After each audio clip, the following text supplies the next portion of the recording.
This video is an introduction to the scales as I approach them. It's not the only method of approaching the scales. This is how I did it in college. This is how I taught my students, and it works. So I recommend it. Now, the only scales I'm covering are the major and minor scales, all right? And this is for Western music on a tertiary harmony. I'm not covering the jazz scales or blues scales or whole tone scales. I'm not talking about any of the other modes other than just the major and minor scales. So let's talk first off exactly what is a scale. A scale is, quite simply put, a set pattern of whole steps and half steps. Okay? Not a problem. If you understand what a whole step and half step is. If you don't, then we're lost already. So, just in case you're not clear on whole steps and half steps, I'll briefly go over it. I cover these in the videos in the method books, but let's cover it here. A half step is the closest distance between any two notes on the piano, or any two notes in our harmonic system. For instance, if I go from a B to a C, there's no note in between them. They're next to each other. It's a half a step. If I go here, half a step, etc. They're all half steps. A whole step is two halves, the distance of two halves. So there is one note in between them. All right. So if I go here to here, it's a whole step because there's a note in between them. Because that's a half and that's a half, so that makes a whole. Whole step, half step, whole step, whole step. That's a whole step because there's one note in between them. Whole step, whole step. That's a whole step because there's a note in between. That's a whole step because there's a note in between. Get the idea? It's actually pretty simple if you think about it. A major scale is a set pattern, okay? Now I'm going to use C major as my example because C major scale uses only the white notes. And so the piano keys are laid out rather nicely to visualize so you can see what's going on. It's easier to see the whole steps and half steps. So we're going to start with the C. So the first one, we've got a whole step, half step, whole step, whole step, whole step, half step. Use that pattern, start on any key you want, and you will get a major scale. You might not know exactly what the scale is or what the notes are, but it will be a major scale, all right? Whole step, half step, whole step, half step. For instance, let's say I start on, give me this note, and I follow that same pattern, all right? Whole step, half step, whole step, half step. It's a major scale. I don't know what scale it is, but it is a major scale. If you want to go down, you reverse the pattern. For a minor scale, it's slightly different pattern. I'm going to use A minor as the example because A minor doesn't have any sharps or flats in it either, okay? It's relative to C major. So again, it's easy to see the pattern. So we have for minor scale, we have a whole step, half step, whole step, half step, whole step, whole step.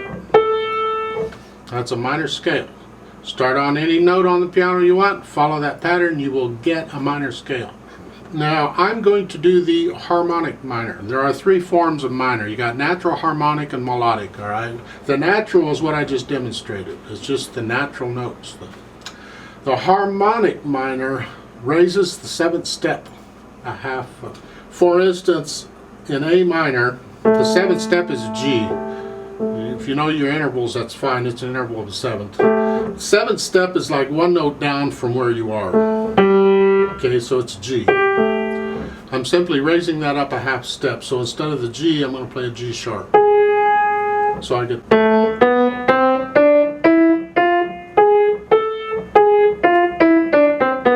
Sounds cool, I like it. So on all of these videos on minor keys that I'm going to talk about and demonstrate, I'm going to use the harmonic minor on them. You use any minor you want, I don't care. Now in each video I will, clearly as I know how, demonstrate the fingering for each hand, because it does differ slightly from scale to scale. Some of the scales are similar, but others are a little bit different. So I will carefully demonstrate the fingering for you, and hopefully you will get it through that.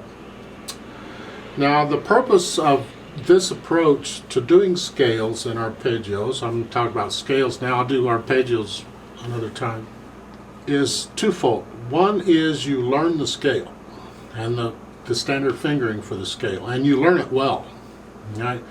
Because an advanced player who's doing this will play them in parallel motion, where the hands go together, and contrary motion, where the hands are going apart. If you can do that, you know the scale. The other main purpose of doing this approach is technique. I use a controlled weight drop system, which I was taught in college, and you transfer weight from one finger to another and you roll it, right? Not a lot of finger motion. It's mainly it's rotating the arms and rotating and all that. Well, this helps to promote that, because you're going to accent on the beat and you're going to collapse the wrists on each accent. The idea with collapsed wrist is to stay loose. In piano you want to be loose, no tension if you can help it, and you can't be tense and collapse the wrists at the same time. It's just, try it sometime, it doesn't work. So as long as you can keep the wrists moving up here, you are loose, and this reinforces that and helps to get it into the muscle memory. Stay loose. So we're going to do these in a set pattern, and I'll explain it on each video more or less, but I want to go into detail right now on that pattern. These videos are intended for beginner, intermediate, and advanced pianists, all right? The beginner won't do all the scales. You do maybe up to 4 sharps, and then go over to 4 flats, and then come back down to C major. I'll explain what I mean by that in a minute. But the beginner, I recommend do the scales 1 octave up and down. All right, you're kind of getting an idea of the fingering and a little bit about them. Do the major scales first. Do those major scales up to 4 sharps and up to 4 flats first. All right. Then once you have that, you're going to go through them again, because we don't just do scales once. I mean, it's a loop. It's a circle of fifths. You just keep going around the circle. Once you've done it once, then do the minor scales, all the relative minor scales also. For instance, the first scale you're going to do is C major, right? Well, the relative minor to that is A minor. So after you do the C major scale, you do the A minor scale. 1 octave up and down, up to 4 sharps and 4 flats, all right? For the intermediate student, I recommend you do pretty much the whole thing, all of the scales, but you only need to go a couple octaves. 2 octaves up and down should be enough. Do the major scales, go all the way around the circle of fifths, so the major scales first if you're not familiar with the scales. If you're already familiar with the scales, then go ahead and do the major and minor scales all the way around the circle of fifths, 2 octaves up and down. You do 1 octave, 1 note per beat, accent every note, and drop your wrists on every accent. In fact, dropping your wrists helps you to accent. Okay. Then you go up and down 2 octaves, 2 notes per beat, accent on the beat, drop your wrists on the accent. And I demonstrate these in all the videos so you can see what I'm talking about. Now, you can keep your hands pretty much in the middle of the keyboard, all right? So with a beginner, you can keep your 1 octave up and down, keep your hands pretty much in the middle of the keyboard. If you're going 2 octaves, you might have to go a little further out, but that's all right. You don't have to go to the extremes. The advanced player needs to do it 4 octaves, and to do that, you got to go to the extremes. And I will tell you in each video the notes I'm starting on. to do that. But the pattern for the advanced player, and hold on to your socks because this gets involved. You do one octave, one note per beat, accent on the beat, and drop your wrist on the accent. So it's and you can exaggerate that when you're going slow like this, all right? Then you go 2 octaves, 2 notes per beat, accent on the beat, drop your wrist on the accent. Right? Then you go 3 octaves, 3 notes per beat, drop your wrist on the accent. You get the idea? Then you go 4 octaves, 4 notes per beat, accent on the beat, drop your wrist on the accent. Get the idea? Now we do the pattern. Follow this carefully. You go up and down 4 octaves. Then you go up 2 octaves to the middle. Then you separate and you go 2 octaves each direction. Come back into the middle.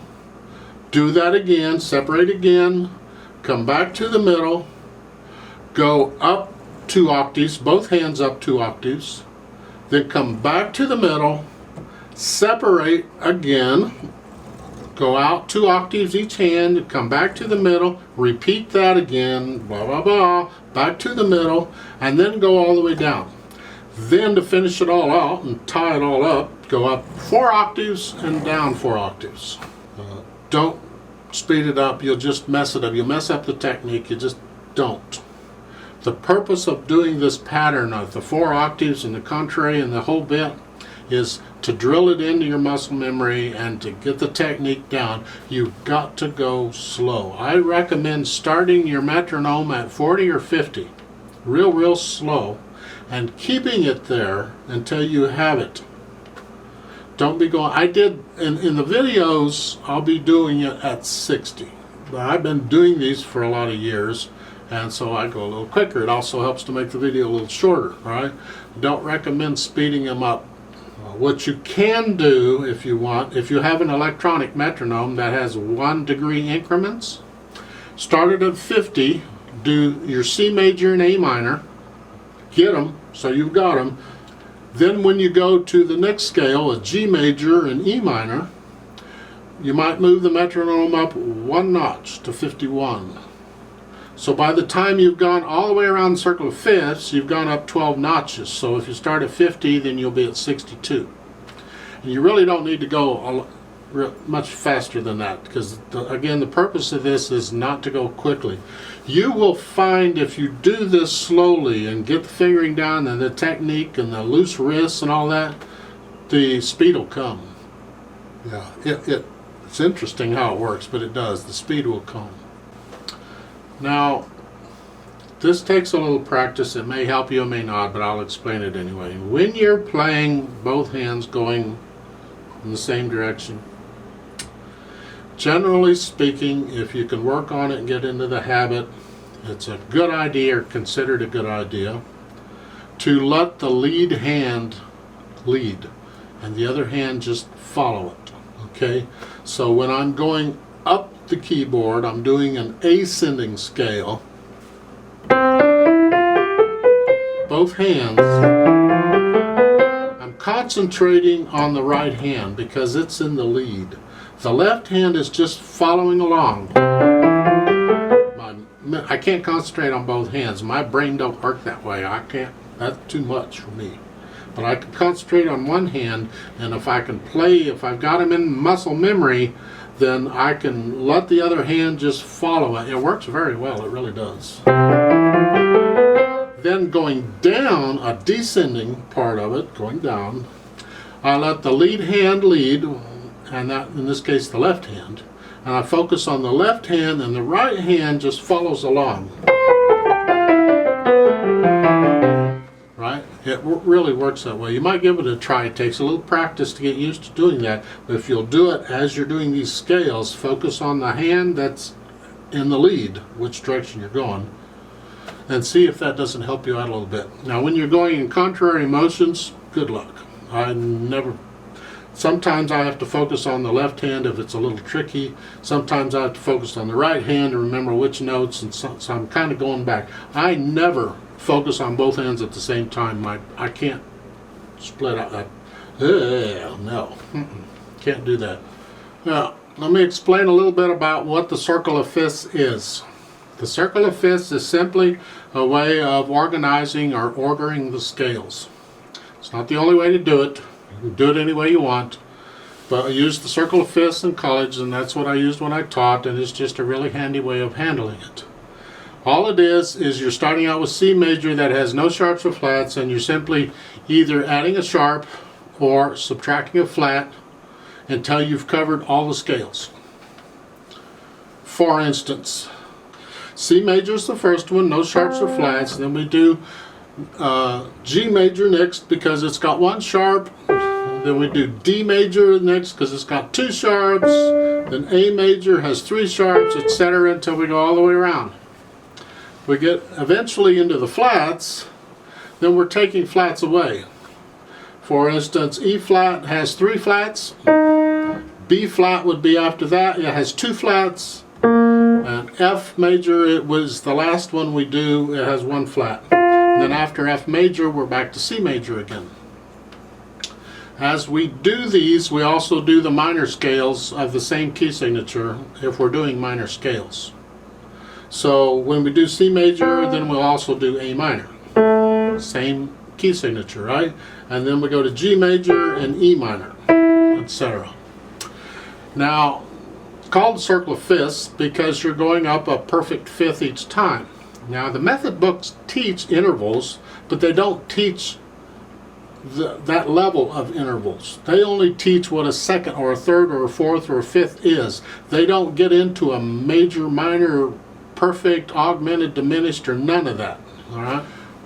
For the circle fifths, we're using perfect fifths, which is the fifth method books are teaching. They just don't call them perfect fifths, but they are. They're considered perfect fifths. And so you go C. The next one is be a fifth above it, which would be here, which would be a G. G major is the next scale. The next scale is a fifth above that, so we go 1, 2, 3, 4, 5. D major is the next one, two sharps, right? Then we go a fifth above that. Let me come back down here. We go 1, 2, 3, 4, 5. A major would be the next one that has three sharps. Go a fifth above that, you get E major, four sharps.